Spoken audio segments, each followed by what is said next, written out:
बिस्मिल्लाहिर्रहमानिर्रहीम। अस्सलाम वालेकुम। कैसे हैं आप सब लोग? मैं उम्मीद करता हूँ आप सब लोग खैरियत से होंगे, ठीक ठाक होंगे। आज हम नावल मदारी की एक न्यू एपिसोड शुरू करेंगे। इस हक गोई पर टैक्सी ड्राइवर जाते जाते मुझे बहुत सुना गया था। टैक्सी की आवाज़ सुनते ही एक मुक़्सद गार्ड बाहर आ गया था। मुझे देखकर इसने सुकून का सांस लिया था। मुझे नींद आ रही थी, लिहाजा मैं जाते बिस्तर पर गिरकर सो गया। अगली सुबह खासी ताख़ीर से आँख खुली।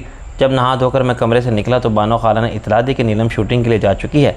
मैंने 12 बजे नाश्ता किया और नीलम हाउस के कारपोर्च में खड़ी एक नई नवेली क्रॉसर लेकर निकल गया। मेरा रुख इस बैंक की तरफ था जिसमें दिलावर शाह ने लॉकर ले रखा था।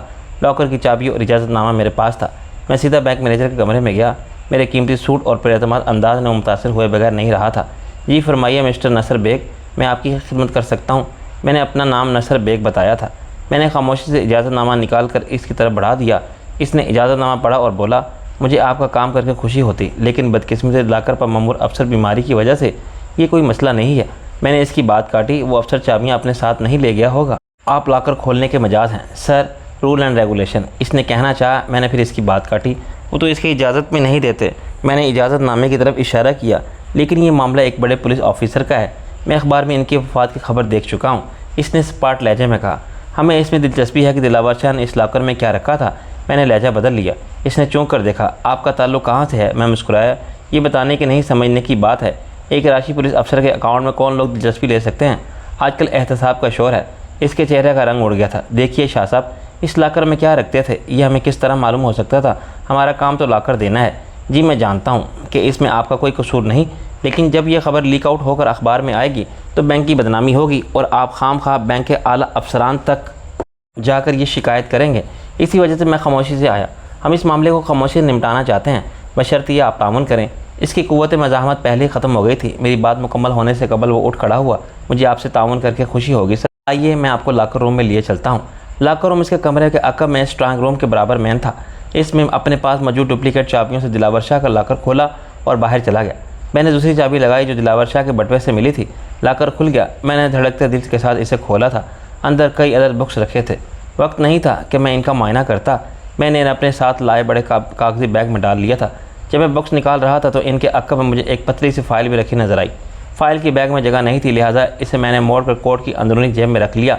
लॉकर बंद करके चाबी घुमाई और मैनेजर को आवाज़ दी। इसने आकर लॉकर में अपनी चाबी लगाई और हम बाहर निकल आए। वो किन अखियों से मेरे बैग को देख रहा था। गालिब ने से शुबा था कि मैंने लॉकर से कुछ निकाल कर इसमें रख लिया। मैं इस बार इसके कैबिन तक नहीं गया था। शुक्रिया मिस्टर मैनेजर, मैं आपके इस ताउन को याद रखूँगा और मेरी कोशिश होगी कि आप पर कोई आँच ना आए।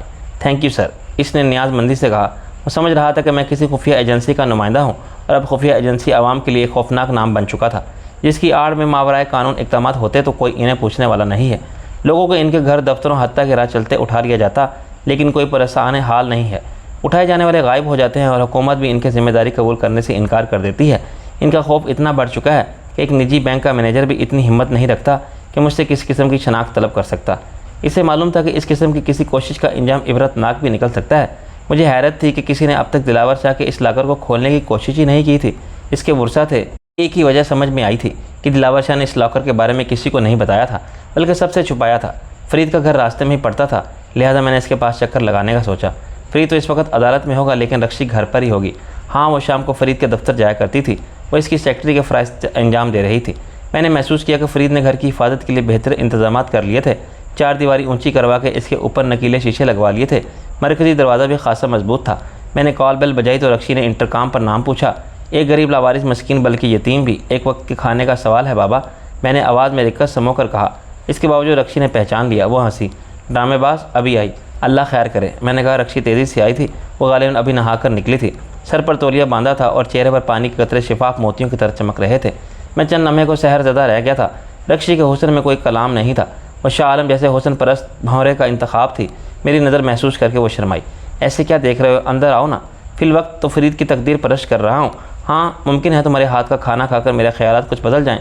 मैंने अंदर आते हुए कहा। सेटिंग रूम में आकर मैंने जूते मोजे उतारे और फैल कर बैठ गया।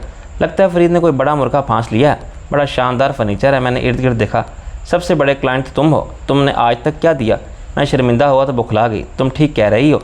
फरीद इतनी जाँफिशानी से मेरे मुकदमा डील कर रहा है, ख़तरा भी मोल रह रहा है और मैंने इसे कुछ नहीं दिया।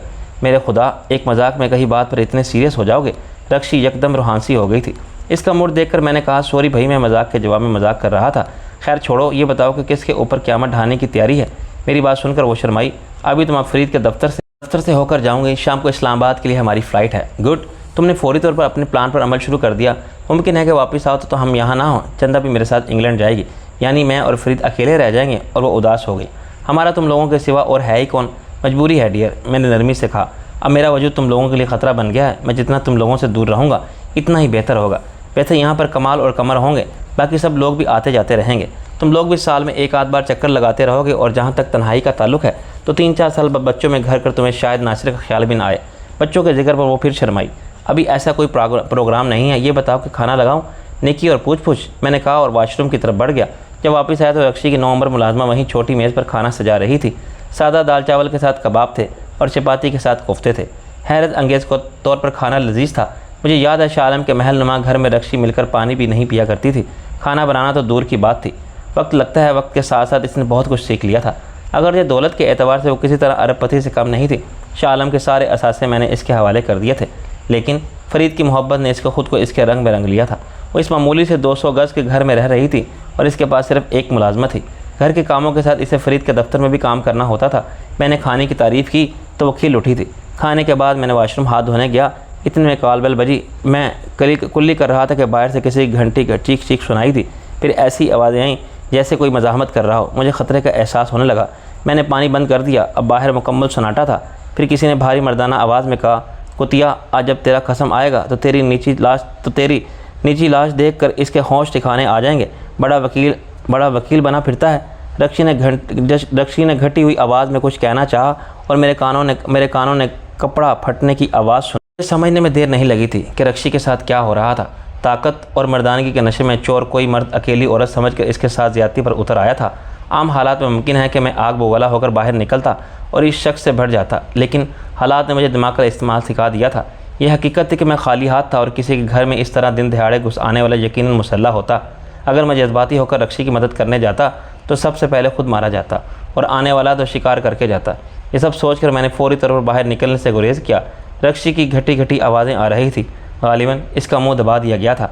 मैंने इधर उधर देखा। बाथरूम में ऐसी कोई शय नहीं थी जिसे मैं हथियार के तौर पर इस्तेमाल कर सकता, सिवाय एक वाइपर के। इसका एल्युमिनियम का पाइप इतना हल्का था कि इससे किसी बच्चे की मरम्मत भी नहीं लगाई जा सकती थी। मैं लिविंग रूम में आया। यहाँ एक काम की शय नज़र आई थी। ये कोई डोंट ऊंचा तांबे का बना हुआ औरत का मुजस्मा था। इसके दोनों पैर मिले हुए थे और नीचे पीतल का ही गोल स्टैंड था। इसे ग्रिप करना आसान था। दूसरे शय बिलोर का एक नाजुक शो पीस था। मैंने इसे भी उठा लिया। आवाज़ें ड्राइंग रूम से आ रही थी। अचानक रक्षी की घटी घटी आवाज़ें आना भी बंद हो गई थी। इसकी जगह इस मर्द ने आहिस्ता से हंसते हुए एक नहायत फाहिश बात की थी। जवाब में किसी दूसरे शख्स ने कहका लगाया, अबे देख, अंदर कोई और ना हो।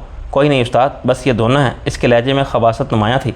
मैंने शुक्र अदा किया कि मैंने धूप की वजह से कार ज़रा फासले पर एक दरख्त के नीचे खड़ी की थी, वरना मुझे भी बेखबरी में छाप लेते।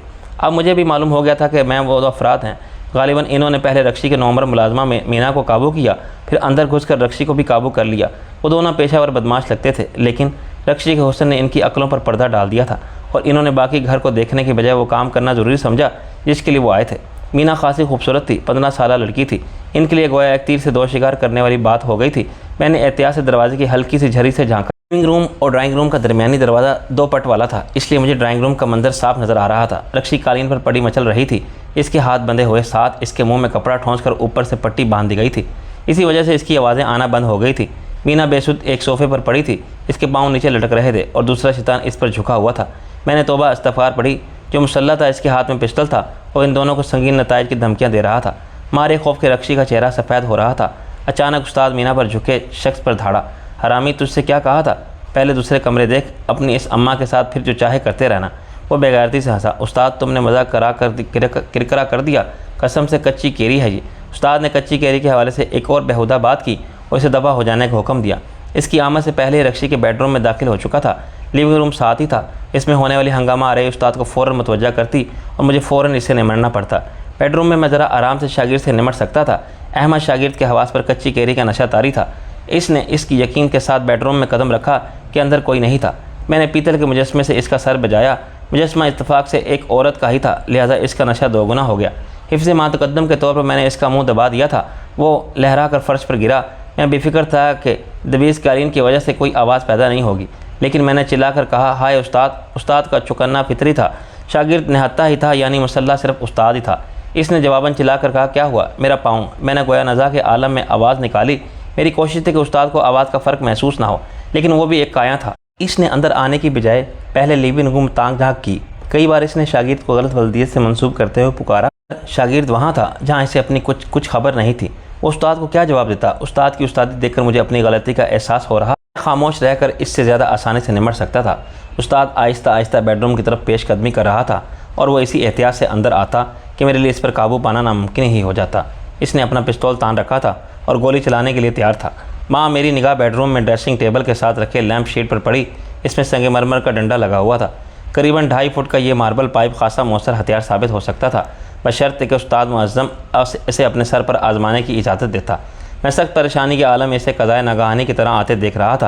अचानक मेरा पैर किसी शय से टकराया। मैंने चौंक कर देखा, नन्ही सी तपाई पर फ़ोन रखा था। ये दरअसल एक्सटेंशन था। इसका एक वायर ड्राइंग रूम में रखे फ़ोन पर भी था। उस्ताद की तवज्जो हटाने की तरकीब किसी अलहाम की तरह मेरे जहन में आई थी। चंद सेकंड में मैंने लैंप शेड का डंडा निकाल लिया। ये वज़न में हल्का और ज़्यादा मौजूद था। दूसरा काम मैंने ये किया कि फ़ोन पर डबल 121 डायल करके रिसीवर रख दिया। अगले ही लम्हे सुरीली सी बेल बजी, लेकिन ड्राइंग रूम में रखे फ़ोन की बेल ज़्यादा करख्त थी। आटे की सूरत इसराफील की तरह गूंजी। सन्नाटे में सूरह इसराफील की तरह गूंजी। मैं उस्ताद का रद्द-ए-अमल नहीं देख सकता था, जो बेडरूम के दरवाजे के पास ही खड़ा था। लेकिन एक नफ्सियाती नुक्ते की बुनियाद पर मैंने अल्लाह का नाम लेकर बेडरूम से निकला। हस्ब तवक्का उस्ताद की तवज्जो ड्राइंग रूम की तरफ थी, मगर बेडरूम का दरवाज़ा खुलते ही वो चीते की तरह पलटा और इससे पहले वो गोली चलाता मैंने डंडा घुमाकर इसके पिस्टल वाले हाथ पर मारा। इसने चलाकर गाली दी। ज़रब के बावजूद पिस्टल इसके हाथ से नहीं छूटा था, लेकिन चोट इतनी शदीद थी कि वो पिस्टल इस्तेमाल करने से कासिर था। मैंने दूसरी तरफ लगाई। इस बार पिस्टल इसके हाथ से निकल गया था, मगर इसने हैरत अंगेज़ फुर्ती से मुझे लात मारी। मैं दरवाजे से टकराया और स्प्रिंग की तरह इसकी तरफ आया। जगह इतनी कम थी कि मार्शल आर्ट का मुजाहरा नहीं कर सकता था।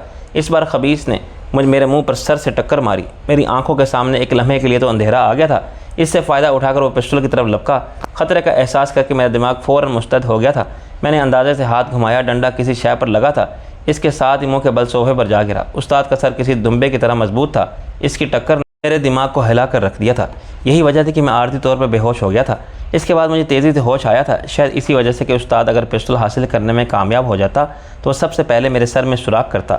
होश में आते ही मैं डगमगाता हुआ उठ खड़ा हुआ। अभी तक उस्ताद ने कुछ नहीं किया था। जब मेरी नज़र साफ़ हो गई तो मैंने उसे औंधे फर्श पर पड़े पाया। मुझे हैरत हुई थी, ये मुँह के बल लेट कर क्या कर रहा है। वो साकत था, वरना मैं सोचना कि वो पिस्तौल तलाश कर रहा है। वो बेहोश लगता था और जाहिर है वो बेहोशी का रज़ाकाराना नहीं थी। मैंने ज़रा तफ्तीश की तो ये बात सामने आई कि संगमरमर का डंडा इसकी सख्त खोपड़ी से टकराया था और गालिबन दोनों ही चीज़ें टूट गई थी। कम से कम डंडा तो यकीनी तौर पर टूट गया था। मैंने इसकी नब्ज़ देखी तो वह खबीस बेहोश था, मरा नहीं था। मैंने इसका पिस्टल तलाश किया जो एक तपाई तले मुझे मिल गया था। फिर मैंने ड्राइंग रूम में आया। रक्षी मुझे देखकर चौंकी। फिर इसके चेहरे पर बेपनाह खुशी के तासुरात नमूदार हुए। मैंने इसके मुंह से कपड़ा निकाला। इसने छोड़ते ही कहा, नासिर तुम्हारी नाक से खून बह रहा है।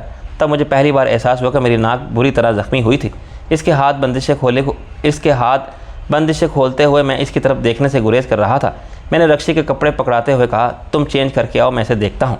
मैंने दूसरी तरफ देखते हुए कहा, लेकिन वो बेहोश हैं, डरो नहीं, बेफिक्र होकर जाओ और इनमें से कोई हिले भी तो मुझे आवाज़ दे लेना। वो सुर्ख चेहरे के साथ तेज़ी से वहाँ से चली गई। रक्षी का जिस्म मेरे लिए कोई अजनबी शय नहीं थी। जिस ज़माने में मैं शालम बना हुआ था तो इसने मुझे अपना शौहर समझते हुए रझाने की कोशिश की थी। खुदा ने मुझे साबित कदम रखा और आज मैं इससे आँख मिलाकर बात कर सकता था। इस वक्त के रक्षी में ज़मीन आसमान का फ़र्क था।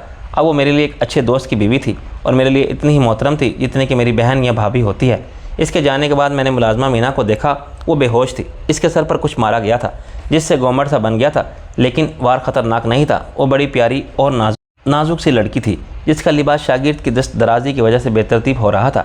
जैसे ही रक्षी कमीज़ बदल कर आई, मैंने कहा, इसका लिबास दुरुस्त करो और इसे मालूम नहीं होना चाहिए कि इसके साथ क्या हुआ था। बिला वजह एक खलश बैठ जाएगी इसके जहन में। पहले तुम्हारी नाक देखूँ, इसने तशवीश से कहा, ये सूझने लगी है, पहले इसे देखो, इसका लिबास दुरुस्त करो। मैं अभी आया, मैंने कहा और लिविंग रूम में आकर उस्ताद को मुआयना किया। वो बदस्तूर बेहोश था। इसे मैंने खींच कर बेडरूम में कर दिया। फिर बाथरूम में जाकर ठंडे पानी से नाक धोई। ज़रा सी देर में नाक में खून जम गया था और मुझे सख्त तकलीफ़ महसूस होने लगी थी। पानी से धोकर कुछ सुकून महसूस हुआ था। बाहर आकर मैंने इन दोनों का मुआयना किया। इनके होश में आने के इम्कानात तो नहीं थे, मगर एहतियातन मैंने इनके हाथ पैर इनकी कमीज़ फाड़ कर बांध दिए थे। मेडिकल बॉक्स में मेडिको टेप रखा था, वो इनके मुंह पर चिपका दिया ताकि होश में आ जाएं तो शोर भी ना मचा सकें। फिर मैंने अब्बासी के दफ्तर फ़ोन मिलाया। अब्बासी फ़ौरन घर आ जा, एक एमरजेंसी है। मैंने रब्ता करते ही कहा, क्या हुआ रक्षी, तो खैरियत से है ना? वो परेशान हो गया था। रक्षी ठीक है, अब तू देर मत कर, अभी कई मसाइल से निपटना है। मैंने कहकर फ़ोन बंद कर दिया। ड्राइंग रूम में रक्षी मुलाजमा को होश में लाने की कोशिश कर रही थी। वो तकरीबन होश में आ चुकी थी। मैंने रक्षी को आंख से इशारा किया और बुलंद आवाज़ में बोला, अच्छा हुआ भाग गए वरना मेरे हाथ मारे जाते। मीना उठकर बैठ गई थी और घबराई हुई नज़रों से इर्द गिर्द देख रही थी। मेरी बात सुनकर इसने इत्मीनान का सांस लिया। रक्षी ने इसका लिबास दुरुस्त कर दिया था। लिहाजा इसे पता ही नहीं चल सका था कि इसके साथ दस्त दराजी की गई थी। मैं नहीं चाहता था कि इसे इन बदमाशों की यहाँ मौजूदगी का इल्म हो। मैंने इसे कहा, मुझे देख कर भाग गए, शायद चोरी करने आए थे। मेरे सर पर इन्होंने पता नहीं क्या मारा था, अब तक दर्द हो रहा है। इसने सर दबाया। कुछ होगा, मैंने इसे तसल्ली दी। रक्षी, इसे पेन किलर दे दो और तुम ऐसा करो कि घर जाकर आराम करो। तुम्हारा घर यहाँ है या दूर तो नहीं है? नहीं जी, पास ही है, मैं चली जाऊँगी, इसने कहा। वो खासी मुतहश्शिन नज़र आ रही थी। इसे दवाई देकर और इसकी बात को किसी को ना बताने की हदायत करके रक्षी ने रुखसत कर दिया। इसी दौरान मैंने रईस को भी बुला लिया था। रक्षी इन दोनों बदमाशों को देख रही थी। फिर इसे याद आया कि उस्ताद ने इसके साथ क्या किया था। इसने मारे गुस्से के बेहोश उस्ताद को कई ठोकरें मारी थी। मैंने कहा, अपने नाजुक पैरों को मत थकाओ, इसकी खाल बहुत मोटी है। कमीना, जलील, बदमाश। रक्षी ने इसे जनाना लुगत की गालियों से नवाजते हुए कहा, नासिर इसे छोड़ना मत। फिर इसने मेरी नाक देखी और तशवीश से बोली, तुम्हारी नाक तो ऊपर से भी ज़ख्मी है। जिस वक्त रक्षी किचन में काफ़ी बना रही थी, कॉल बेल बजी। मैंने पूछ कर दरवाज़ा खोला तो अब्बासी आंधी की तरह अंदर आया था। रक्षी तो ठीक है ना, और ये तेरी नाक को क्या हुआ? मैंने बैल से कहा था, आ बैल मुझे मार। मैंने जवाब दिया, रक्षी किचन में है। वो किचन की तरफ भागा। इसी लम्हे दोबारा कॉल बेल बजी। इस बार रईस था। इसने मुझसे तकरीबन अब्बासी जैसे सवाल किए। इतने में अब्बासी मुतमईन होकर वापस आया, लेकिन इसके चेहरे की सुर्खी बता रही थी कि रक्षी ने इसे अपने साथ की जाने वाली दस्त दराजी के बारे में आगाह कर दिया था। ये हरामी कौन है? मुझे क्या मालूम, मुझे इनसे इंटरव्यू करने का मौका ही नहीं मिला था। मैंने ज़ख्मी नाक दबाते हुए कहा, मेरी आवाज़ ज़ुकाम ज़दा मरीज़ की हो रही है। रईस ने अंदर जाकर इनका मुआयना किया और वापस आकर इंकशाफ किया, मैं इनमें से एक को जानता हूँ। ये हरामी उस्ताद बना फिरता है। जिस ज़माने में मैं मदराल के लिए काम कर रहा था तो कई बार इसे भी किराए पर लिया था। मुझे मालूम था कि अब ये उस्तादी करने लगा है। मैंने तफसील से इन्हें पेश आने वाले वाक़यात सुनाए। अलबत्ता कुछ वाक़यात मैं सेंसर कर गया, ख़ास तौर पर रक्षी और इसकी मुलाजमा के साथ जो हुआ था। लेकिन सियाको सबाक से इनके लिए असल बात समझ लेना मुश्किल ना था। अब्बासी का गुस्से से बुरा हाल हो गया था। इसने रवानी से अपने पुलिस की नौकरी के ज़माने की ज़ुबान इस्तेमाल की। मैं अभी DSP से बात करता हूँ, बल्कि बार कौंसिल के सदर से। वो फ़ौरन मामला संभाल लेगा। कल तक इनकी माँ ये असल चेहरे नहीं हैं। मैंने इसे खबरदार किया, तेरी इनसे कोई दुश्मनी नहीं है, इन्हें किसी ने भेजा है। पुलिस तो सारा मलबा इन पर डालकर ख़ुद को बचा लेगी। हाँ यार, हम खुद मालूम कर लेंगे, रईस ने कहा। रक्षी काफ़ी ले आई थी। मैंने महसूस किया कि वह हमसे आंखें चुरा रही थी और इसके चेहरे पर शर्मिंदगी सी फैली हुई थी। मैंने इनसे कहा, यार तुम लोग अपना प्रोग्राम ख़राब ना करो, तुम लोग निकल जाओ। रईस ठीक कह रहा है, हम खुद इनसे निमट लेंगे। पुलिस में जाने का कोई फ़ायदा नहीं होगा, तुम लोग निकल जाओ, फ़्लाइट का टाइम भी करीब है। किस कदर बहस के बाद रक्षी और अब्बासी जाने के लिए तैयार हो गए थे।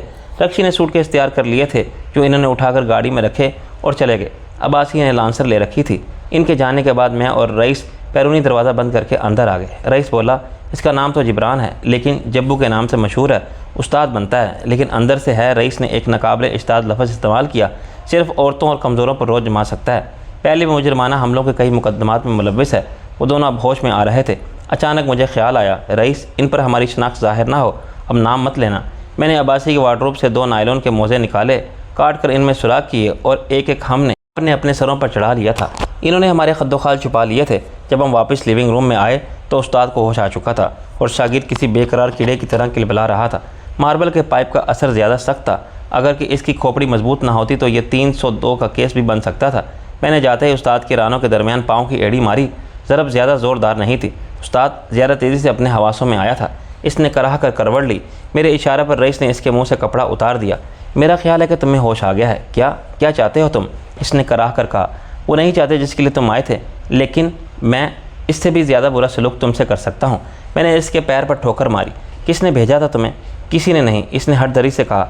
हम चोरी करने आए थे, तुमने पकड़ लिया, अब पुलिस के हवाले कर दो ताकि तुम छोड़ दिए जाओ। मैंने तंज किया, यही तो मैं पूछ रहा हूँ कि किसके बल पर तुम इतना अकड़ रहे हो। बात ख़त्म करते ही मैंने इसके सीधे हाथ की उंगली पर जूते की एड़ी रख दी। वो तड़पने और गालियाँ देने लगा। इस पर रईस ने इसके मुँह पर लात मारी। भौंक मत कुत्ते, वरना सारे दांत हलक में गिरा दूंगा।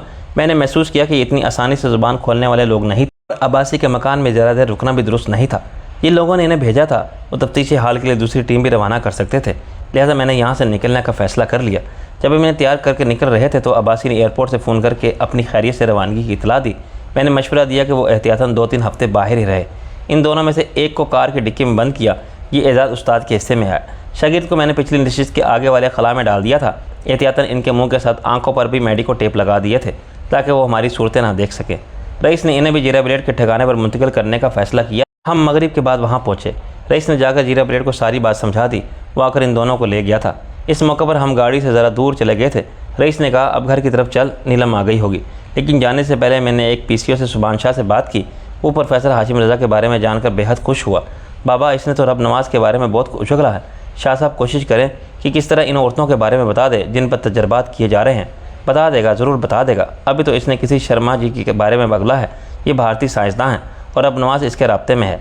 हाशिम रज़ा का ख्याल है कि वो इसके काम और इसके तख्लीक के हवानुमा इंसानों का सौदा भारतीय हुकूमत से कर रहा है, यानी वो इस ज़मीन का गद्दार भी है। सुभान शाह हंसा। इस ज़मीन का वफादार है ही कौन? मैंने बहस से गुरेज किया। शाह साहब, अगर वाकई रब नवाज़ के भारतीयों से राब्ते हैं तो ये बात इसे तबाह करने के लिए काफ़ी है।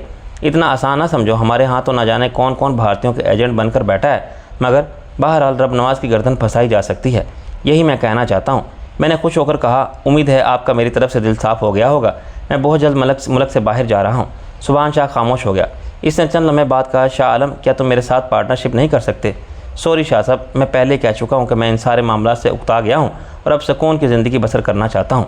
रहा आपके रब नवाज़ वाले मामले का ताल्लुक, तो अकेला प्रोफेसर हाशिम रज़ा ही सारे नुकसानात का अजाला कर सकता है।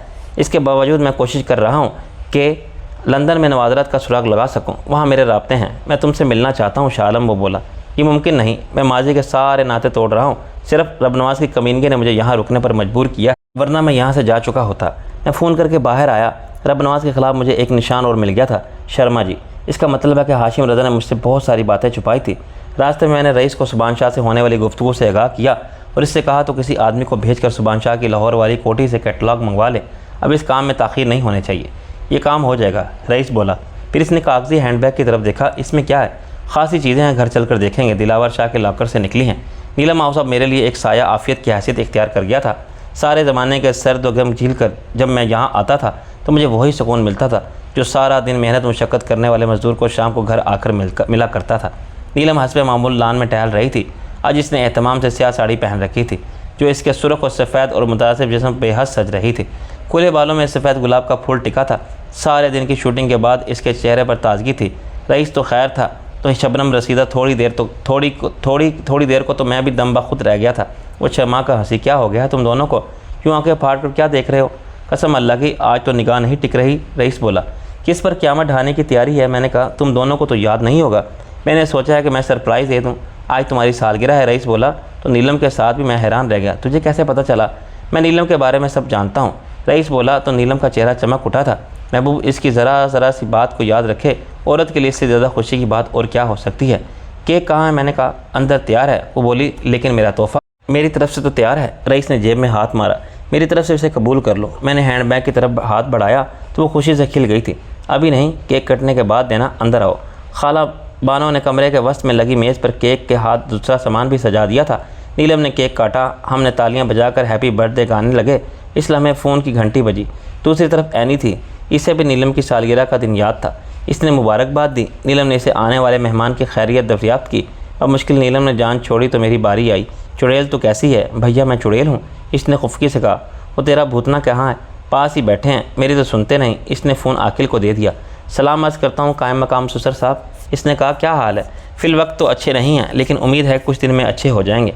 और ये कुछ दिन कभी नहीं आएंगे। वहाँ साहब, आप बक फरमाने की बजाय ये बताएं कि नवाज़रात वाले मामले का क्या हुआ? मैंने वजारत सकाफ़त के इस अफसर के साथ मिलकर एक चक्कर तो चलाया है। मुमकिन है इस महीने के आखिर तक नवाज़रात वापस पाकिस्तान आ जाए। मैंने इसे मुकम्मल कैटलॉग फराहम कर दी है। इसकी बुनियाद पर हुकूमत बरतानिया से नवाज़रात की वापसी का मुतालबा कर दिया गया है। मुनासिब वक्त पर इन नवाज़रात को बाजियाब करा के पाकिस्तान रवाना कर दिया जाएगा। गुड, तुमने मेरे सर से एक बोझ उतार दिया है। बरखुरदार, तुमने कायम मकाम दामाद होने का हक़ अदा कर दिया। अच्छा, खुशखबरी ये है कि 1 महीने के अंदर हम सब लंदन में तुम्हारे गरीब खाने में होंगे। हमारे इस्तकबाल की तैयारियां रखो। हरगिज़ नहीं, मैंने एनी से सिर्फ इस वजह से शादी की थी कि आगे पीछे कोई नहीं है। ससुराल के चक्करों को और खातिर तवाज़ा से बचा रहूं। पहले आप ज़बरदस्ती के ससुर बन गए और अब वो अदाकार बेबी सास बनकर आ रही हैं। एक पहले ही भुगत रहा हूँ। इसने घबरा कर कहा, क्या बकवास कर रहे हो? एनी ने इससे फ़ोन छीन लिया। भैया सचमुच आ रहे हैं ना? और जल्दी आइए। मैं आप सबके बगैर उदास हूँ। मेरी बहना, बस कुछ दिन की बात है और फिर हम सब एक साथ ही होंगे और इस तमाद को तो मैं आकर देख लूँगा। वो हंसी। इसकी फ़िक्र न करें, इन्हें तो मैं सीधा कर दूँगी। फ़ोन से फारिग होकर मैंने देखा कि रईस और नीलम गायब थे। वो यकीनन कहीं और अपनी खुशियाँ मना रहे थे। मैंने इनकी तन्हाई में दखल देना मुनासिब नहीं समझा और बैग में रखे हुए बॉक्स बाहर निकाले। ये लकड़ी के 4 मनकश बॉक्स थे जो आमतौर से कीमती अशिया और जेवरात रखने के लिए काम आते हैं। इन सब पर ताले लगे थे, जिनके साथ ही डोरी से इनकी चाबी भी लटकी हुई थी। बॉक्स का साइज़ 6 × 4 इंच का था और ये 4 इंच और ऊंचा था। मैंने पहला बॉक्स खोला और दम बखुद रह गया। बॉक्स में जवाहरात भरे हुए थे, हीरे, ज़मुर्द, नीलम, फ़िरोज़ा और याकूत। बहुत सारे पत्थरों के तो मुझे नाम भी नहीं आते थे और ना ही मुझे इनकी मालियत का इल्म था, लेकिन मुझे इतना ज़रूर मालूम था कि इनकी मालियत करोड़ों से कम नहीं है। रोशनी पड़ते ही पत्थर जगमगाने लगे और इनका इनकास इर्द गिर्द की चीज़ों पर पड़ रहा था। मैंने दूसरा बॉक्स खोला तो इसमें भी जवाहरात थे, लेकिन ना तरशीदा। तीसरे बॉक्स में डॉलर की गड्डियाँ रखी थी। ये $100 वाले नोट थे और बॉक्स में 10 गड्डियाँ थी। हर गड्डी में $10,000 थे। गोया इनकी मालियत $1,00,000 थी। एक राशि DSP के पास बस इतनी मालियत के नोट देखकर मुझे हैरत हुई थी, लेकिन इसने अपना असासा डॉलर से ज़्यादा मालियत की शय यानी जवाहरात में रखा था। चौथे बॉक्स में 10,000 मालियत के बॉन्ड्स थे और ये पूरे गड्डियों की सूरत में थे। इनकी मालियत किसी तरह 50 लाख से कम नहीं थी। फिर मुझे फ़ाइल का ख्याल आया। मैंने कोट की जेब से फ़ाइल निकाली। इसके अंदर कुछ दस्तावेज़ात और एक लिफाफा था जो क्लिप से फंसा हुआ था। मैंने पहले कागजात देखे। हस्ब तवक्का इनमें रबनवाज के ख़िलाफ़ कुछ ऐसे सबूत थे जिनकी मदद से इसे मुकदमात में मुलव्वस किया जा सकता। एक वाक़या निज़ामपुरा का था। वहाँ से इसे एक तालबा का अगवा हुआ। बाद में इसकी लाश झाड़ियों में पड़ी मिली थी। इसे आबरू रेज़ी की कोशिश में नाकामी के बाद गला घोंट कर मारा गया था और इसके गले पर पाए जाने वाले उंगलियों के निशानात मलक रबनवाज के थे।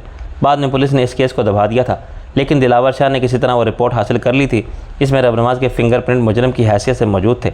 इन कागजात में एक मुलजिम का हल्फिया बयान था जो इसने एक मजिस्ट्रेट के सामने खुद लिखा था। इस पर इसके दस्तखत मौजूद थे। बाद में ये मुलजिम हवालात में मुर्दा पाया गया था। बकौल पुलिस के इसने अपनी शलवार के औजारबंद से लटक कर खुदकुशी कर ली थी। इस तरह रबनवाज के ख़िलाफ़ कुछ और सबूत भी थे। मैंने लिफाफा क्लिप से अलग किया। इसमें से चंद तस्वीरें निकली। मैंने पहली तस्वीर उठाई थी कि उछल पड़ा। इसमें एक आदमी की लाश थी। इसके सामने मलक रबनवाज पिस्तौल हाथ में लिए शफाक मुस्कुराहट के साथ इसे देख रहा था। पस मंज़र से लग रहा था कि ये कोई गोदाम नुमा जगह है। मुझे शादरा में मलक रबनवाज का वो गोदाम याद आ गया जहाँ मैंने सोने के हिमरा छापा मार कर कार्रवाई की थी कि वही जगह लग रही थी। दूसरी तस्वीर में रबनवाज इस पर गोली चला रहा था। तीसरी में उलट कर गिर रहा था। दूसरी में वो हाथ जोड़ रहा था और रबनवाज से ज़िंदगी की भीख मांग रहा था। पहली तस्वीर में 2 अफराद इसे बाजुओं से पकड़ कर ला रहे थे।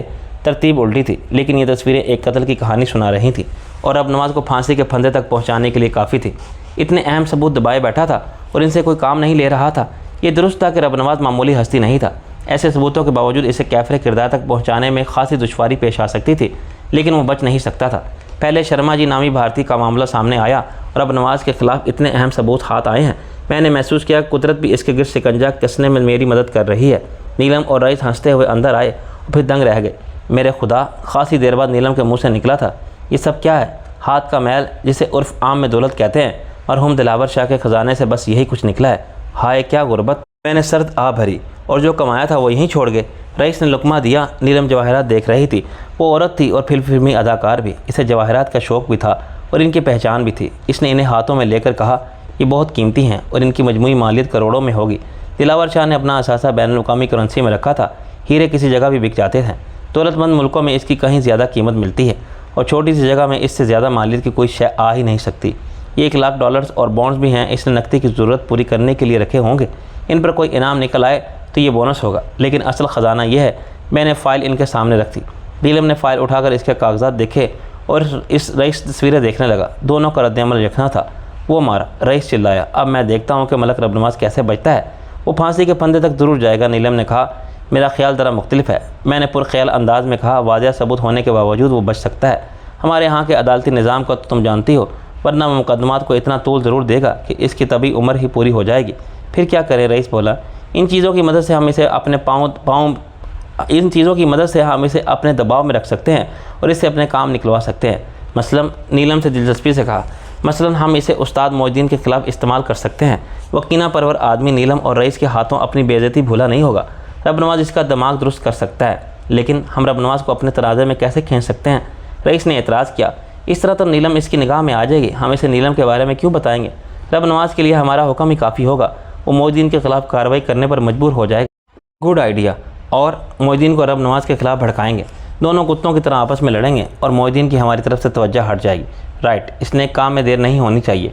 मैंने कहा, रईस तो फ़ौरन इन सब की कापियाँ बनवा कर रबनवाज के पते पर कोरियर कर दे। दस्तावेज़ात की तो खैर है, लेकिन तस्वीर। रईस मुतफक्किर हो गया। पोलोराइड कैमरा किसके लिए होता है? नीलम बोली, मैं भी लाई। नीलम ने कैमरा लाकर तस्वीरों की तस्वीर ली कि कई कोशिशों के बाद वो मुनासिब तस्वीरें लेने में कामयाब रही थी। ये इतनी साफ थी कि रबनवाज और मारे जाने वाले के खद्दोखाल साफ पहचाने जा रहे थे। तस्वीरें और दस्तावेज़ात लेकर रईस चला गया। सालगिरह के लवाज़म इतने थे कि अब खाने की ज़रूरत महसूस नहीं हो रही थी। मैं और नीलम बाहर लॉन में निकल आए। नीलम ने अपने मकान की तरफ देखा और उदासी से बोली, क्या मैं इसे हमेशा के लिए छोड़ जाऊँगी? नहीं, बल्कि आर्जी तौर पर। मुझे यकीन है कि 3-4 साल बाद ऐसा वक्त ज़रूर आएगा जब हम अपने वतन वापस आ सकेंगे। फिर इसी लाहौर की फ़िज़ाएँ होंगी और हम होंगे। काश ऐसा ही हो। इसने सर्द आ भरी। नासिर, मुझे यहाँ के मामला से मरते नज़र नहीं आ रहे हैं। ये ज़ाहिर ऐसा ही है, लेकिन तुम देखना दिलावर शाह के इस तोहफ़े की मदद से हम रबनवाज के किस बिल का निकाल देंगे। इसके बाद सारे मराहिल आसान हो जाएंगे। रबनवाज की इस रोज़ से हम मौजदीन की उस्तादी में निकाल देंगे और जवाब में मौजदीन भी इसे नुकसान ज़रूर पहुँचाएगा। तीसरी तरफ पीर सुबान शाह रबनवाज के ख़िलाफ़ हरकत में आएगा। रबनवाज बुरी तरह फंस जाएगा। इसका हमें फ़ायदा। नीलम संजीदगी से बोली, क्या मारे पुलिस ऊपर से शाह आलम का ठप्पा हट जाएगा? बल्कि आज के अखबारों में जो आया है कि इसके बाद शाह आलम का नाम एक बार सबके सामने आ गया है। इसकी सूरत भी लोग नहीं जानते थे। तुम बिला वजह लोगों की नज़रों में आओगे। फ़ायदा वक्त के साथ खुद सामने आएगा। और मैंने आदमी से कहा, ये बताओ कि तुम्हारी शूटिंग का क्या हुआ? तकरीबन मुकम्मल है। थोड़ा सा डबिंग का काम रह गया, वो भी 1-2 दिन में मुकम्मल हो जाएगा। तुमने सीट्स बुक करा ली हैं? सीट्स सबके साथ हुई होंगी। इसने हतमी लहजे में कहा। नीलम, मैं चाहता हूँ कि तुम और रईस यहाँ से चले जाओ। जब तक तुम दोनों यहाँ रहोगे मैं फ़िक्रमंद रहूँगा। हरगिज़ नहीं, हम चले जाएं और तुम ख़तरों से खेलते रहो। ऐसा नहीं हो सकता। मैं जानबूझकर तो ऐसा नहीं करता। अच्छा, इन दोनों बदमाशों को अपने साथ लाने की क्या ज़रूरत थी? इन्हें पुलिस के हवाले भी किया जा सकता था। पुलिस इन्हें छोड़ देती, ज़्यादा से ज़्यादा इन पर चोरी का केस बनता और दूसरे ही दिन वो ज़मानत पर रिहा हो जाते। मैंने जवाब दिया, अब इन खबीसों को बताना होगा कि वो किसके लिए काम कर रहे हैं। अब्बासी के घर इन्हें किसने भेजा था? बात वही है। मामलात से मामलात निकलते जाएंगे और तुम इनमें उलझते जाओगे। इसके बगैर कोई चारा भी नहीं है, लेकिन तुम मानने को तैयार ही नहीं हो। इसने तेज़ लहजे में कहा। नासिर, हम यहाँ से चले जाएं तो ये सब कुछ खुद ब खुद ख़त्म हो जाएगा। मैं नीलम को खुद कर्जी का इल्ज़ाम नहीं दे सकता था। कोई भी औरत सबसे पहले अपने घर और अपने प्यारों को देखती है, जबकि मैं इस सारे मामलात को दूसरी नज़र से देख रहा था।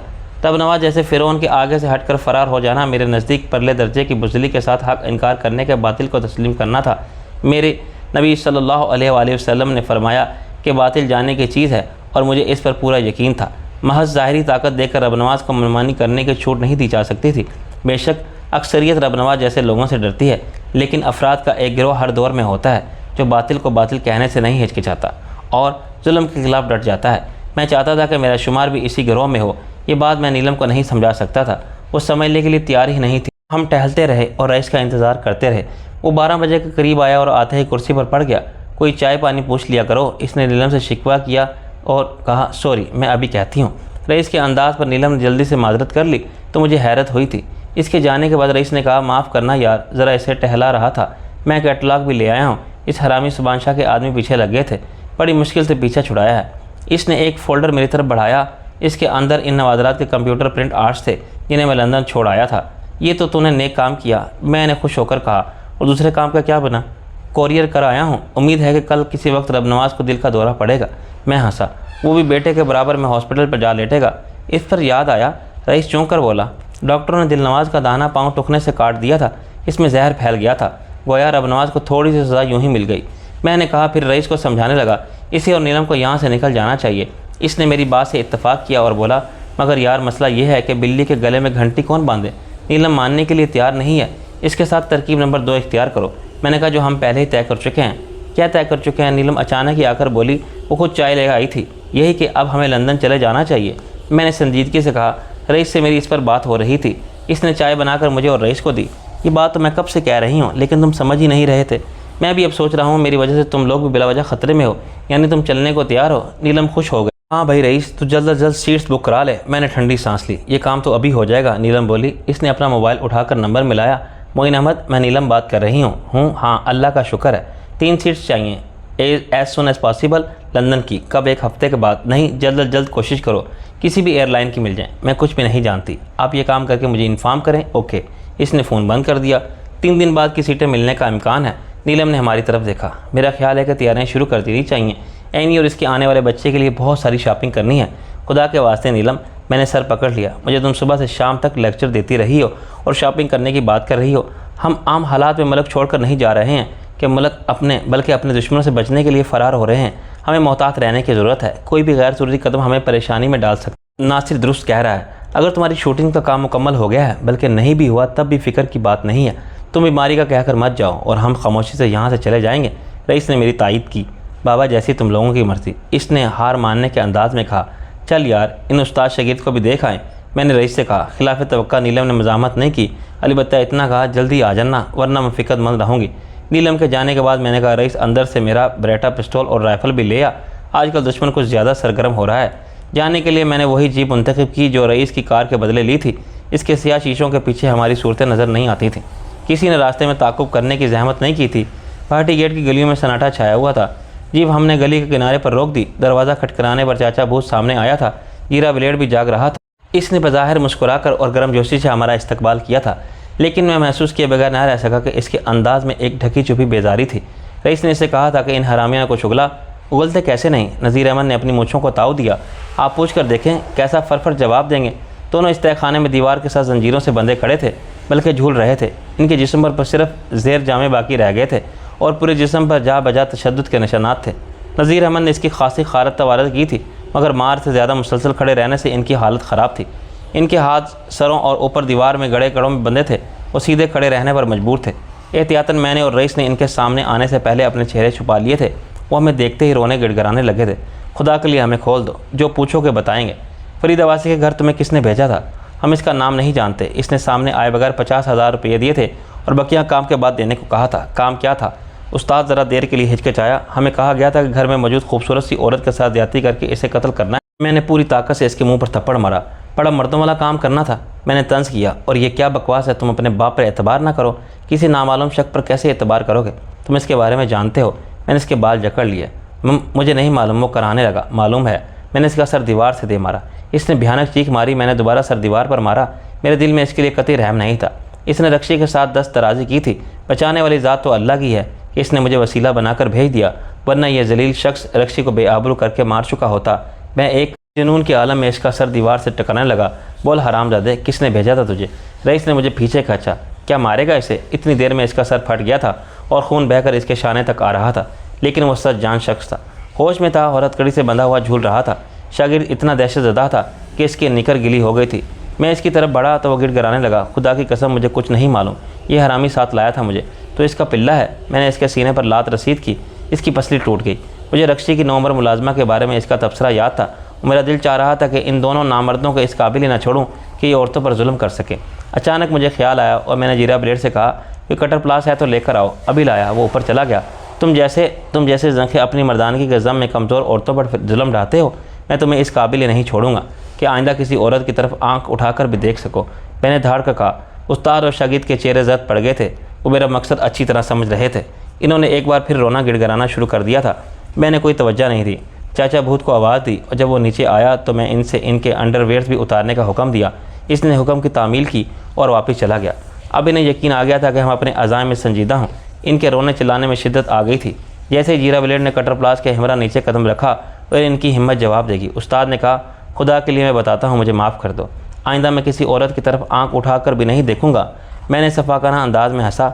मैं तुम्हारा जो ऑपरेशन करने जा रहा हूँ, इसके बाद तुम वाकई किसी औरत की तरफ आंख उठाकर भी नहीं देखोगे। मैंने जीरा ब्लेड के हाथ से कटर प्लास लिया तो शागिर्द के असाब जवाब दे गए। वो बेहोश होकर झूल गया। मुझे मलक रबनवाज ने भेजा था। उस्ताद साहब बाकायदा काँप रहे थे। बकवास मत करो, तुम जैसे लोगों को मलक रबनवाज मुँह भी नहीं लगाता। मैंने इसे डांटा। मुझे तो जामी ने हुक्म दिया था, वो रबनवाज का ख़ास बंदा है। उस्ताद जल्दी जल्दी कह रहा था। जैसे इसे ख़तरा हो कि इसने जवाब देने में एक लम्हे की ताख़ीर की तो मैं ऑपरेशन शुरू कर दूँगा। गोया रबनवाज अपनी हरकतों से बाज नहीं आया था। तुम्हें ख़ास तौर पर अब्बासी के घर क्यों भेजा गया? इसने या इसकी बीवी से रबनवाज की क्या दुश्मनी थी? इसने कोई दुश्मनी नहीं है। फरीद अब्बासी शाह आलम का वकील है और रबनवाज ने इसे सज़ा देने के लिए मुझे भेजा था। इसने नहीं, तुम्हारी शामत अमाल ने तुम्हें भेजा था। मैंने कहा और रईस को इशारा करके बाहर आ गया। ये दोनों हमारे लिए बेकार हैं। अब इनका क्या करना चाहिए? मैंने पूछा। मेरा ख्याल इन्हें छोड़ दो। फरीद पहले इस चक्कर में नहीं पड़ना चाहता था। पुलिस में रिपोर्ट भी नहीं करवाई तो फिर इन्हें रख कर क्या चार डालना है? ठीक है, इन्हें कहीं फेंक दो।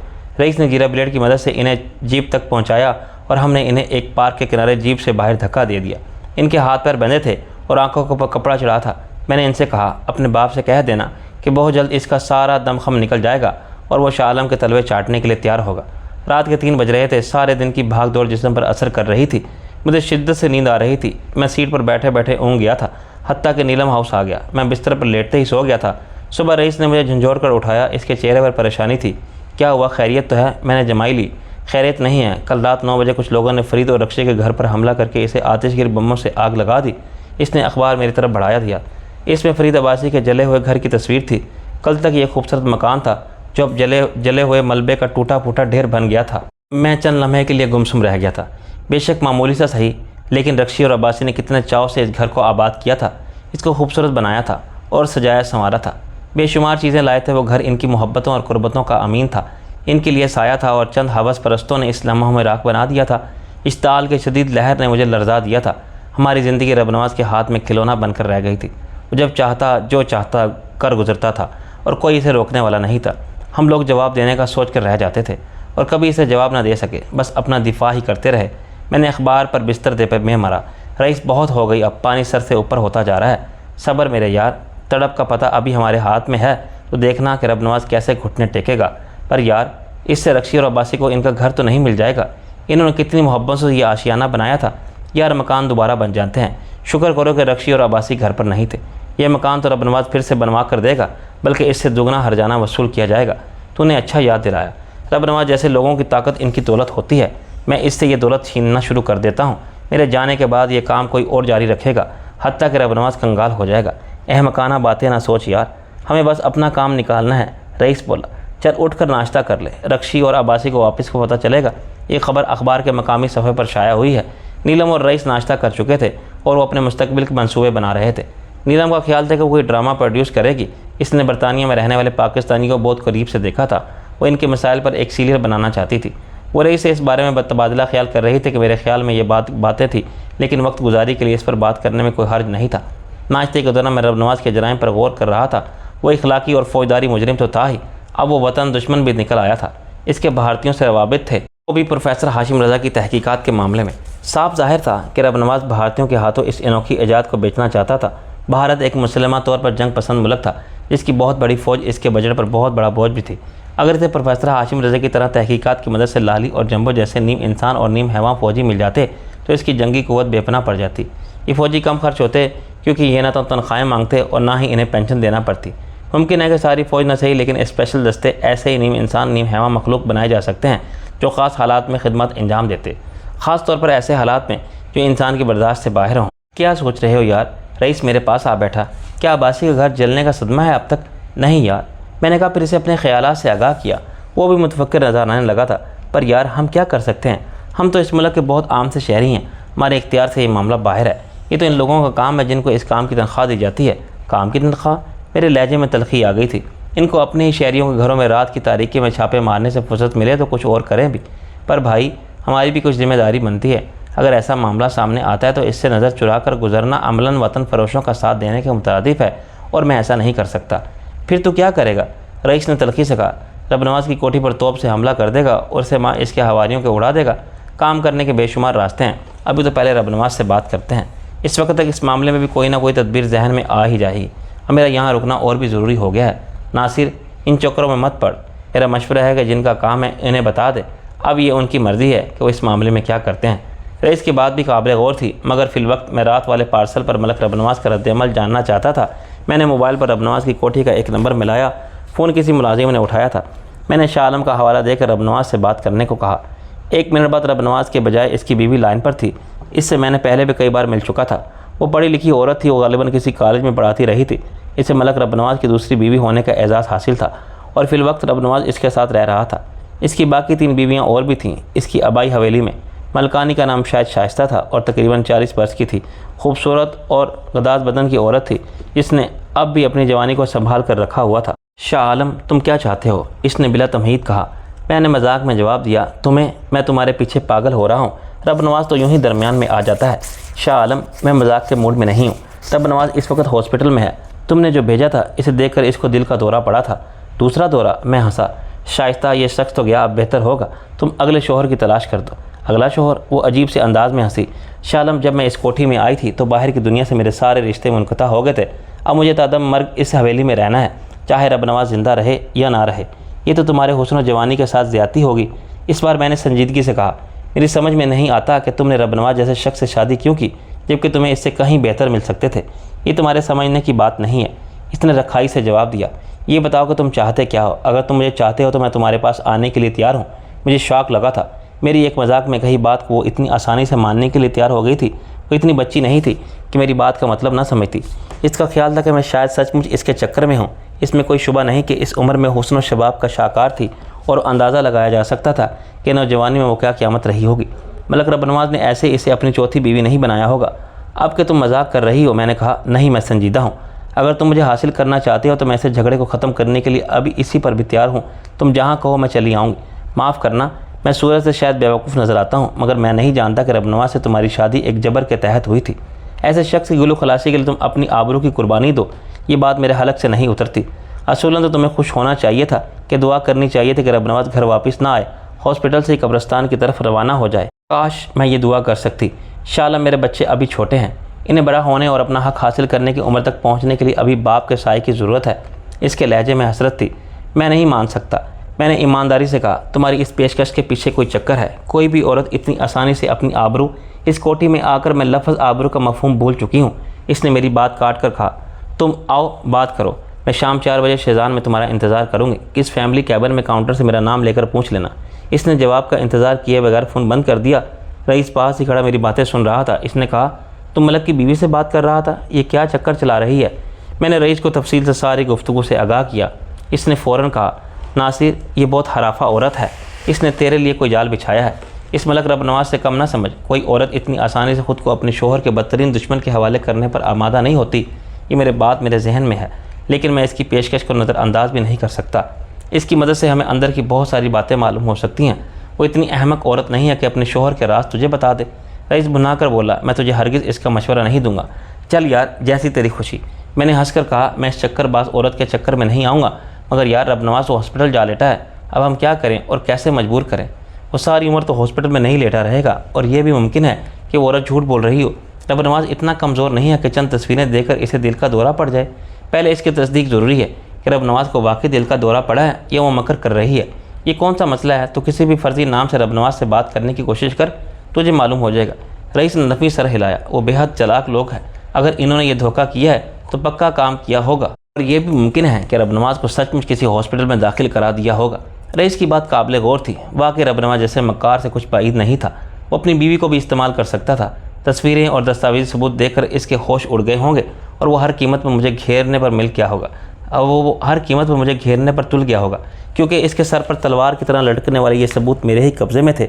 रईस रबनवाज के बारे में पता चलाने का क्या कर चला गया, और मैं सोच विचार करने लगा। नीलम ने शॉपिंग तो नहीं की, लेकिन वो घर में ही तैयारी कर रही थी। अपना सामान निकलवा कर देख रही थी कि इसमें मैंने से क्या लेके जाना। अचानक फ़ोन की घंटी बजी। मैंने मोबाइल का एंटीना ऊंचा किया। हेलो, मैंने कहा, शाह आलम, मैं शाइस्ता बोल रही हूँ। दूसरी तरफ से मलक रबनवाज की बीवी की हैजानी आवाज़ आई, तुम्हें मेरा नंबर कैसे मिला? मैंने हैरत से दरियाफ्त किया। मलक ने फ़ोन पर ऑब्जर्वेशन लगवाया हुआ था। किसी तरह इसने तुम्हारे मोबाइल फ़ोन का नंबर हासिल कर लिया, इसलिए मुझे मालूम हो गया। गोया दिल के दौरे वाली कहानी झूठ थी। मैंने क्या, वो मलक का ड्रामा था। वो तुम्हारे लिए जाल बिछा रहा है। इसके मजबूर करने पर तुमसे बात की थी। अगर मलक ने तुम्हें मजबूर किया है तो इस बेगैरत के होने की कोई शुबा नहीं रह जाता। गैरत, वो जहरीले अंदाज में हंसी। मैंने इस गुफ्तगू में एक बात सच कही थी कि इस कोठी में गैरत और आबरू के लफ्ज़ कोई मानी नहीं रखते। तुम जब मुझसे मिलोगे तो मैं तुम्हें तफसील से बताऊंगी। क्या ये मलक रबनवाज कोई और प्लाट है? मैं हंसा। नहीं, मैं अब अपनी तरफ से बात कर रही हूँ। क्यों, क्या वो फ़ोन पर अब ऑब्जर्वेशन नहीं है? मेरे लहजे में तंज था। इस वक्त मैं अपने पर्सनल मोबाइल से बात कर रही हूँ। तुम अपने मोबाइल पर मेरा नंबर देख सकते हो। वाकई मोबाइल पर इसका मोबाइल नंबर आ रहा था। मैंने गौर नहीं किया था। अब तुमने क्यों फ़ोन किया है? अपनी पेशकश के इरादे के लिए। तुम चाहो तो ऐसा समझ लो, लेकिन मैं तुमसे मिलना चाहती हूँ। मुझे तुमसे कुछ ज़रूरी बातें करनी है। इसमें तुम्हारा भी फ़ायदा है। मुझे मज़ीद किसी फ़ायदे की ज़रूरत नहीं है। अब मलक रबनवाज मेरी मुट्ठी में है। मैं इससे जो चाहूँ मनवा सकता हूँ। तुम बताओ कि तुम्हें मुझसे मिलने की क्या ज़रूरत पेश आ गई है? मैं रबनवाज से छुटकारा चाहती हूँ। इसने सरगोशी की। इस औरत ने फिर मुझे दंग रह जाने पर मजबूर कर दिया था। कुछ देर पहले तो तुम इसे अपने बच्चों का बाप करार दे रही थी। वो भी इसके ड्रामे का एक हिस्सा था। सॉरी मलकानी, मैं सांप का डसा हुआ हूँ और रस्सी से डरने पर मजबूर हूँ। मुझे रबनवाज से मुतल्लिक़ किसी शख्स पर भरोसा नहीं है। तुम मुझसे मिलने की कोशिश मत करो प्लीज़। मैं सख्त मुश्किल में हूँ। मैं भी मुश्किल में हूँ मलकानी, और फिलवक्त किसी दूसरी मुश्किल में पड़ने के मूड में नहीं हूँ। सुनो, मेरी निगरानी की जा रही है। इस वक्त भी मैं बाथरूम में गुस्ल के बहाने मौजूद हूँ। तुम्हें मालूम नहीं है, रबनवाज ने लाली को मुझ पर मुसल्लत कर दिया है। मुझे घर से निकलने की इजाज़त नहीं है। इस सूरत में तुम मुझसे मिलने कैसे आओगी? मैंने तंज़ किया। तुम कोई चक्कर चला रही हो? खुदा की कसम कोई चक्कर नहीं है। शाह आलम, ये बहुत घिनौने लोग हैं, मैं इनसे हर कीमत पर छुटकारा चाहती हूँ। मैं इनके कुछ ऐसे राज जान गई हूँ जो मंजर आम पर आ जाएँ तो इस सरजमीन पर इनको कहीं पनाह नहीं मिलेगी। लेकिन मेरा मसला ये है कि मैं अकेली औरत हूँ, मुझे किसी सहारे की ज़रूरत है। कैसे राज? मैंने गौर किया। ये मैं तुम्हें मिलने पर बताऊँगी, और मैं ये भी बता सकती हूँ कि मैं कश्तियाँ जलाकर आऊँगी, मेरा वापसी नहीं होगी, क्योंकि इसके बाद मलक ख़ानदान के हाथ आई तो मुझे ज़िंदा ज़मीन में गाड़ देंगे। तुम्हारे बच्चे, इनका क्या होगा? और अब नवाज़ के पास रहेंगे। बाद में अगर हालात बेहतर हुए तो मैं इन्हें हासिल करने की कोशिश ज़रूर करूँगी। शाइस्ता, तुम कानून से मदद क्यों नहीं हासिल करती हो? कानून? वो हंसी तो मैं खफीफ सा हो गया। खैर छोड़ो, इतना बताओ कि तुम मेरी मदद कर सकते हो। शाह आलम, इतनी बड़ी ज़मीन पर खुदा के बाद तुम मेरी वाहिद उम्मीद हो। इस रोज़ तुमने जितनी शराफत से मुझे और फरियाल को जाने की इजाज़त दी थी, अगर तुम्हारी जगह रब नवाज़ होता, मैं रब नवाज़ की जगह नहीं हो सकता। मैंने इसकी बात काटी। मुझे इनकार करते हुए अफसोस हो रहा है, लेकिन मैं मजबूर हूँ। शाइस्ता, मैं तुम्हारी मदद नहीं कर सकता, और रहा रब नवाज़ को तबाह करने का ताल्लुक, तो मैं तुम्हारी मदद के बगैर भी कर सकता हूँ। इन चंद सबूतों की मदद से वो तंज़िया अंदाज में हंसी। रब नवाज़ जैसे हाथी के लिए इनकी कोई हैसियत नहीं है। ज़्यादा हुआ तो वो मुल्क से ही गायब हो जाएगा। इन मुकदमात को हुकूमत की इंतकामी कार्रवाई करार देगा, और जब नई हुकूमत आएगी तो इसकी हमायत करके मुकदमात ही ख़त्म करा देगा। मेरे पास इस वतन फरोश गद्दार ख़ानदान के ख़िलाफ़ जो सबूत हैं वो इन्हें जड़ से ख़त्म कर देने के लिए काफ़ी हैं। इसके अल्फाज ने मुझे चौंका दिया। मैंने अनजान मरकर कहा, मैं ये तो जानता हूँ कि मलक रब नवाज़ माशरे और कानून का मुजरम है, लेकिन ये नहीं मालूम कि वतन फरोशी में भी मुलव्विस है। इसका असल काम यही है। अब बताओ, तुम मुझसे मिलने के लिए तैयार हो या नहीं? मलक रब नवाज़ की वतन फरोशी का जिक्र करके इसने मेरे इरादे को कमज़ोर कर दिया था। मैं कशमश में मुब्तला हो गया था। अगर यह रब नवाज़ का ही कोई ड्रामा था तो इसे अपनी वतन फरोशी के बारे में नहीं कहना चाहिए था, और मैं इस हकीकत से वाकिफ़ भी हो गया था। शाइस्ता ने फिर कहा, शाह आलम, फ़ैसला करने में देर मत लगाओ, ऐसा ना हो कि वक्त मेरे हाथ से निकल जाए। ओके, मैंने फ़ैसला कर लिया है। तुम मुझसे कहाँ मिलोगे? कहीं नहीं, मैं रात 8-9 बजे के दरमियान मलक हाउस से निकल जाऊँगी, अक्वी रास्ते से। तुमने अगर देखा हो तो वहाँ एक छोटा सा पार्क है, इसके साथ तुमको गाड़ी लेकर मेरे मुंतज़िर रहना। मेरा ज़हन अब तेज़ी से सोच रहा था, गाड़ी नहीं, या वहाँ एक टैक्सी में तुम्हारा मुंतज़िर होऊंगा। इसने गहरी सांस ली। थैंक यू शाह आलम, और मैं तुम्हें यकीन दिलाती हूँ कि मेरी मदद करके तुम पछताओगे नहीं। इसने फ़ोन बंद कर दिया। इस वक्त 12 बज रहे थे, यानी अभी काफ़ी वक्त था। मेरी दाढ़ी मुझे बेहंगम अंदाज में बढ़ गई थी, और मैं शाह आलम और नासिर अजीम दोनों से मुख्तलिफ नज़र आ रहा था। मेरी दाढ़ी इतनी भी नहीं बड़ी थी कि मैं दाढ़ी वाला जिन नज़र आने लगता। नीलम अपने बेडरूम से निकली। मेरे खुदा, मैं तो परेशान हो गई हूँ। नासिर, तुम मेरी मदद करो। हुक्म करें सरकार, मैंने मुस्तैदी से कहा। मुझे अपने बेडरूम में ले गई, जो इस वक्त कपड़ों का कोई शोरूम लग रहा था।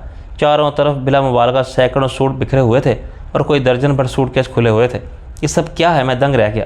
साथ ले जाने वाला सामान, इसने सादगी से कहा, तो मैंने सर पकड़ लिया था। नीलम, तुम ये सब अपने साथ ले जाओगी? हाँ, इसने कहा, मैं जब भी बाहर जाती हूँ इतने सूट तो ले जाती हूँ। अभी इतने ही सूट और साड़ियाँ अंदर वार्डरूम में हैं। खुदा के लिए तुम किसी शूटिंग पर नहीं जा रही हो, इतना सब ले जाने की कतई ज़रूरत नहीं है। बस एक सूट केस में अपने चंद अच्छे जोड़े पैक कर लो। इतने सारे सूट केसों के लिए तो कार को बुक करवाना पड़ेगा। मैं बिस्तर पर बिखरे इसके कपड़े एक तरफ करके दराज हो गया। फजूल आदमी हो तुम। नीलम खफा हो गई। अपने फजूल मशवरे अपने पास ही रखो। ठीक है, तुम इस काट के उल्लू से मशवरा कर लेना जो मुस्तकबिल में तुम्हारे हुक्म का गुलाम बनेगा। तुमने तैयारी कर ली? मुझे क्या तैयारी करनी है? जो तन पर जोड़ा होगा वही पहनकर जहाज़ में सवार हो जाएंगे। तुम्हारी सूरत तुम्हारे पासपोर्ट वाली सूरत से कतई नहीं मिल रही है। इसने कहा, कल मैंने इस पर वीज़ा लगवाना है, कौंसल खाने से बात हो गई है। अरे, इस पर याद आया, ये बताओ कि मेरा पासपोर्ट है कहाँ? मैंने अब तक इसकी ज़ियारत ही नहीं की थी। अभी देती हूँ। इसने एक सूटकेस को ऊपर तक भर कर बामुश्किल बंद करते हुए कहा। नीलम का बिस्तर वाटर बेड पर था। इसमें पानी भरा था, जिसे मौसम की मुनासबत से ठंडा या गर्म भी किया जा सकता था। इस पर लेटकर आदमी को अजीब सरवर अंगेज़ हलकोरे मिलते थे।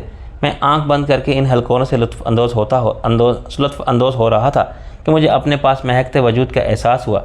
मैंने आंख खोली तो ये देखकर बौखला गया कि नीलम तकरीबन मेरे ऊपर दराज थी। वो इतना नज़दीक थी कि मैं इसके वजूद की महक के साथ हरारत भी महसूस कर सकता था। मैंने कुछ कहना चाहा कि मेरी नज़र सराहने की तरफ गई।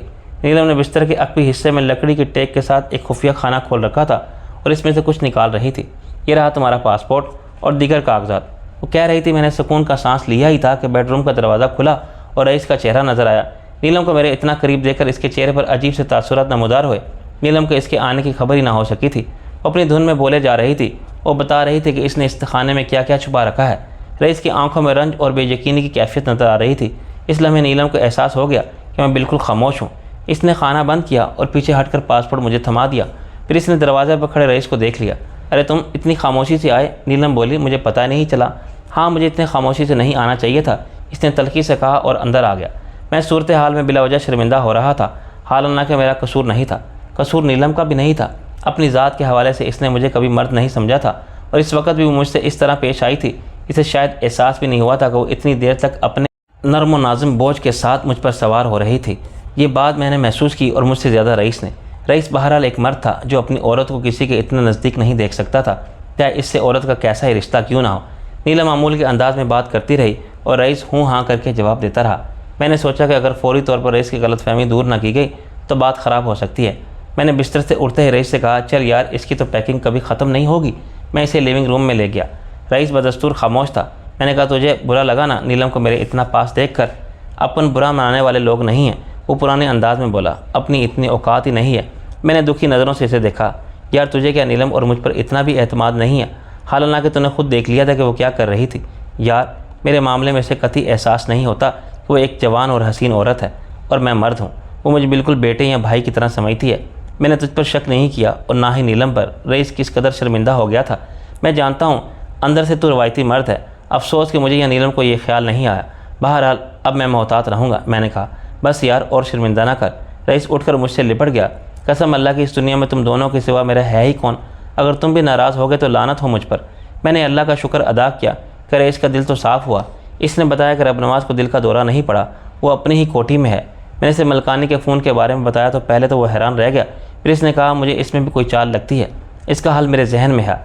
तो एक टैक्सी पकड़ और टैक्सी माँ ड्राइवर के ले आ, बेशक सारे दिन के लिए हायर करना पड़े।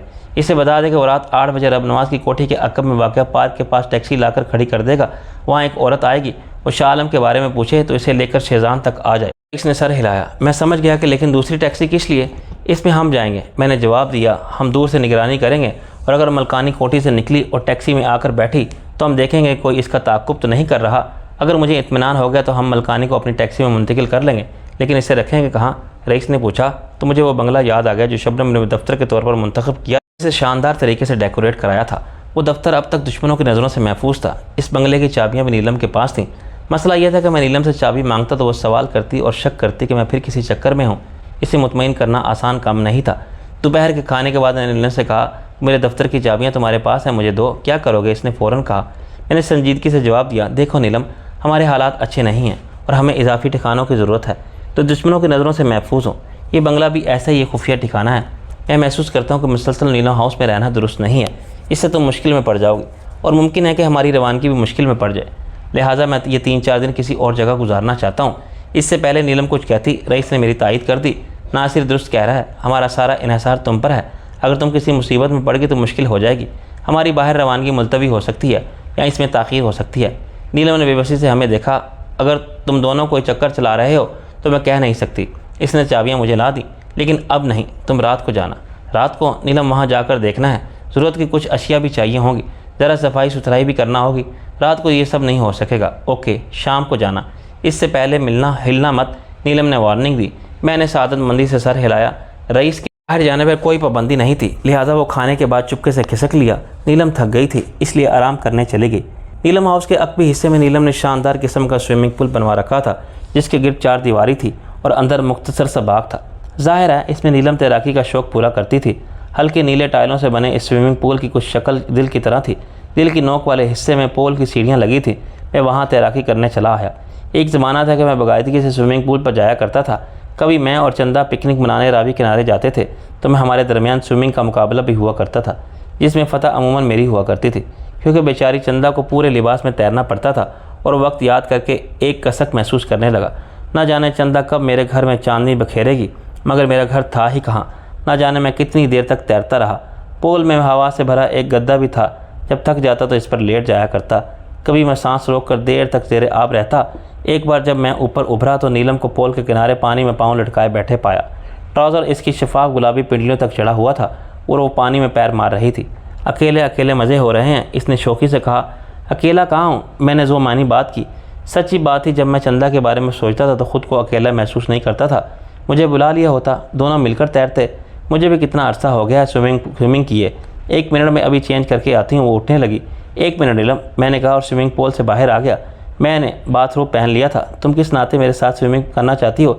इसने हैरत से मुझे देखा। तुम्हें नाते का ख्याल क्यों आया? मैंने इसे हाथ थाम कर अपने साथ कुर्सियों तक लाया। यहाँ बैठो और मेरी बात गौर से सुनो। देखो नीलम, मेरा और तुम्हारा रिश्ता बहुत अजीब है। मैं आज तक इसकी नौइयत समझ नहीं पाया। मैं तुम्हें बैवक़्त माँ की तरह, बहन की तरह और बाज़ औक़ात महबूबा की तरह पाता हूँ। मैंने आज तक कभी मर्द की हैसियत से तुम्हारे बारे में नहीं सोचा। मुझे यकीन है कि मेरे बारे में कुछ ऐसे ही जज्बात तुम्हारे दिल में भी हैं। हाँ, मगर इन बातों को दोहराने का मकसद नीलम ज़रूरी नहीं है कि हम एक दूसरे के लिए जिस तरह सोचते हैं और जज्बात महसूस करते हैं दूसरे भी इसे इसी तरह महसूस करें। मैं जानता हूँ कि मेरी तुमसे हद दर्जे की बेतकल्लफ़ी और बाज़ दफ़ा की जिस्मानी कुर्बत रईस को भी पसंद नहीं आएगी, अगरचे वो दोस्ती और मोहब्बत की वजह से खामोश रहेगा। तुम क्या चाहते हो? नीलम ने ठहरे हुए अंदाज में कहा। क्या मैं तुमसे कतई ताल्लुक़ कर लूँ, तुमसे बात भी ना करूँ, या रईस को खुश करने के लिए तुमसे पर्दा शुरू कर दूँ? तुम सिर्फ एक काम करो, वो ये कि आज तुम मेरे लिए अपने रिश्ते का तयन करो। मुँह बोली सही, लेकिन तुम मेरी बहन भी बन सकती हो, इस पर किसी को एतराज़ नहीं होगा। मैं तुम्हारी बड़ी बहन हूँ, इसने कहा। एक बड़ी बहन हमारे माशरे में अपने भाई के साथ इस दर्जे बेतकल्लफ़ी से पेश नहीं आती हैं और ना ही वो इसके साथ स्विमिंग करती हैं। तुम अपने माशरे के इक़्तिदार से अच्छी तरह वाकिफ़ हो। मैं समझ गई, इसने बुझे बुझे लहजे में कहा और उठकर अंदर चलेगी। मैंने इसे रोकने की कोशिश नहीं की। मैं चाहता था कि वो आज इस कड़वी बात को समझ ले ताकि बाद में किसी नाखुशगवार वाक़े से बचा जा सके। इसकी और रईस की खुशगवार ज़िंदगी के लिए ज़रूरी था कि इसमें मेरा अमल दखल एक हद तक हो, जैसे मेरे रक्षी और अब्बासी का या फिर ऐनी और आकिल से ताल्लुकात थे। हत्ता कि कमर जैसे मैं सगी बहन की तरह समझता था, इसकी निजी ज़िंदगी में मेरा अमल दखल ना होने के बराबर था। मैं अपनी इजी चेयर पर तकरीबन दराज था और आंखें बंद करके सोचों में गुम था कि मुझे अपने पास किसी की मौजूदगी का एहसास हुआ। मैंने आंख खोल कर देखा। चंद लम्हे तक मुझे अपनी आंखों पर यकीन नहीं आया। फिर मुझे अपनी तरफ आने वाले पत्थर से बचने के लिए कुर्सी से उठना पड़ा। पोल की दूसरी तरफ एक 10-11 साल बच्ची खड़ी थी। इसने पैंट शर्ट पहन रखी थी। मुझे आंख खोलते देखकर इसने इतनी फुर्ती से, इतनी कुव्वत से पत्थर मारा कि अगर पत्थर मेरे सर पर लगता तो मैं फौरी तौर पर ख़त्मा हो जाता। इसका निशाना भी बेहतरीन था। पत्थर आराम कुर्सी पर इस जगह लगा जहाँ एक लम्हे पहले मेरा सर था। इसका चेहरा देखकर मेरा रहा साथ शुबा भी जाता रहा। वो आशिम रज़ा के मकरूह तजर्बात का एक और समर थी। ऐसे कुछ बच्चों ने नीलम हाउस और शबनम के अखबार के दफ्तर पर हमला करके तबाही फैलाई थी। नीलम हाउस की 10 फुट ऊंची 4 दीवारी पर 3 फुट तार खारदारें तारी लगी थी, जिनमें हिमावत करंट दौड़ता रहता था। वो कि दीवार फिलांग कर आ ही सकती थी। लड़की का रंग सांवला और इसके चेहरे पर वैसे हैवानी तासुरात थे जैसे मैं लाली जंबो और इसी कबील के दूसरी मखलूक़ात के चेहरे पर देख चुका था। अपना निशाना ख़ता देखकर इसने दांत किचकिचाए और दूसरा पत्थर मारा। मैंने वह मुश्किल गोता लगाकर खुद को महफूज रखा। इस लड़की ने नाकाबिल यकीन अंदाज में जुस्त लगाई और 20 फीट पार करके पोल के दूसरे किनारे पर आ गई। जैसे इसके कदम ज़मीन पर टिके वो मेरी तरफ लपकी थी। गार्ड खतरा महसूस करते ही मैं पूरी कुव्वत से चिल्लाया और लड़की से मुकाबला के लिए तैयार हो गया। गालिबन इसके पास 2 ही पत्थर थे जो उसने नीलम हाउस के लान से कहीं से हासिल कर लिए थे। इसकी जिसामत की कोई आम लड़की कुछ नहीं बिगाड़ सकती थी, मगर मैं जानता था कि वही शहज़ोरी में किसी पहलवान से कम नहीं होगी। इसके नन्हे से जिस्म में तबाकुन हैवानी ताकत भरी हुई होगी और इसे ज़रा सा मौका मिला तो वो मुझे मार डालेगी। मेरी आवाज़ पर फौरी रद्दमल हुआ और मैं गार्ड की सीटियों की आवाज़ सुन रहा था। वो स्विमिंग पूल की तरफ आ रहे थे। लड़की ने करीब आते हुए माहिराना अंदाज में छलांग लगाई और इसकी कोशिश थी कि मेरे जिस्म को लेकर ज़मीन पर जा गिरे। मैं ज़मीन पर गिर गया और जैसे ही वो मेरे नज़दीक आई मैंने उल्टी लात चलाई जो इसकी पुश्त पर लगी और वो उड़ती हुई एक झाड़ी पर जा गिरी। इसके मुंह से हैवानी चीख निकली थी। मुझे यूँ लगा जैसे मेरी लाश सीमेंट की बोरी से टकराई होगी। इसका जिस्म बेहद ठोस था।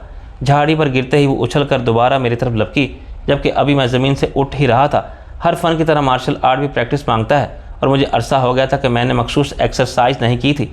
रद्द अमल में मेरे रिफ्लेक्सेस सुस्त हो गए थे। इस बार लड़की को मौका मिल गया। छलांग लगाई और मेरे सीने पर आ गिरी। इसके पंजे मेरे शानों में गड़ गए। इसने मुंह खोला था कि इसके बेहद तेज़ और सफ़ेद दांत नुमाया हो गए थे।